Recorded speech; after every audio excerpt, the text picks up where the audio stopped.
రమేష్ దాదా గారు హాయ్, ఎలా ఎలా ఉన్నారు? ఉన్నావు? సూపర్. Thank you. తనే నా వైఫ్ సిస్టర్, అలాగే నా మరదలు. మీరు రాత్రి అడిగారు కదా ఈ సినిమాకి ప్రొడ్యూసర్ ఎవరు అని.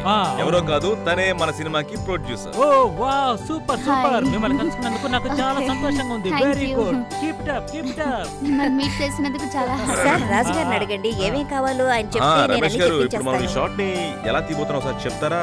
వింటాను. తప్పకుండా చెప్తాను సార్. ఇప్పుడు ట్రాలీని లెఫ్ట్ కు రైట్ కు మూవ్ Okay. చేస్తాను. ఆ తర్వాత డాన్సర్స్ ఇంకా క్రౌడ్ అంతా మీతో వచ్చి జాయిన్ Yeah, అవుతారు. ఇదంతా లెఫ్ట్ సైడ్ ట్రాలీ షాట్ తీసుకుంటాను. Okay. ఆ తర్వాత జిమ్మి జిమ్మి షాట్ షాట్ ఉంది కదా? అవునవును, ఉంది ఉంది. Jimmy shot very very important scene in this song. అలాగే sir. Yes sir yes sir ఆ అవును సార్, తర్వాత correct. పూజ నేను ఏం జాగ్రత్తగా చేస్తానంటే- విను. ఓకే నేను సార్, చెప్తున్నానా? ఖచ్చితంగా ఓకే. చేస్తాను. అలా ఏం టెన్షన్ రమేష్ గారు సెట్ లో ఉన్నంత సేపు మీరు ఆయన టెన్షన్ పెట్టకూడదు. ఓకేనా? ఆయన చెప్పింది మీరు వినాలి. ఓకే సార్ అలాగేం చెయ్యం oh thank you sir, thank you. Okay, మీరు చాలా బాగా వచ్చింది. మీరు వెళ్ళి ఆ సెట్ గురించి చూసుకోండి. మొత్తం సెట్ చేసుకున్న తర్వాత మేము వెళ్ళి రెస్ట్ ఓ తీసుకుంటాం. Okay, okay sir, bye. Okay thank you. Hey come on guys, boy ఆ కెమెరా తీసుకోండి.